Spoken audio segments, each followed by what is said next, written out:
Welcome back to Medrash U'Maisa, sharing a story for this week's Parsha, Parshas VaYeitzei. This is a story that was told by the Amshinov Rebbe, the second Amshinov Rebbe of Menachem of Amshinov, and he heard it from VaYeitzei Maizel, the Rav of Lodz, and it was something that happened that he was involved with, together with Reb Menachem's father, the first Amshinov Rebbe, Yaakov Dovid of Amshinov. At one point there was a gezerah that came out, a decree that Jews would have to cut their beards.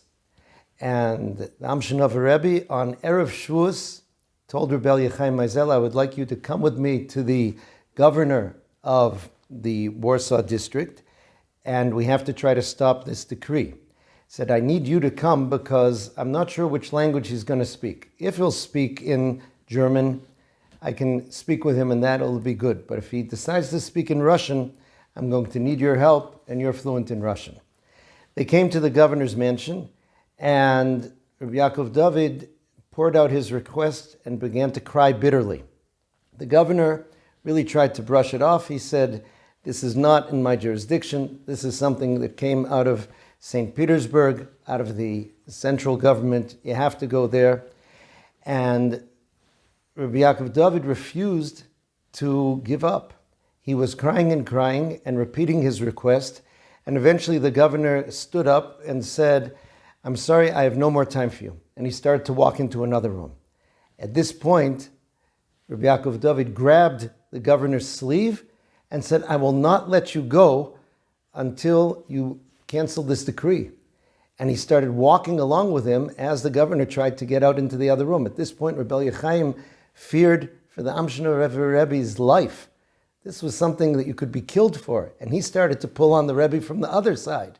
Nonetheless, the Rebbe continued, went in with the governor into this other room in his house, and the governor's wife came out, having heard all this commotion, and seeing this rabbi crying, she asked her husband, what's going on? Why is he crying?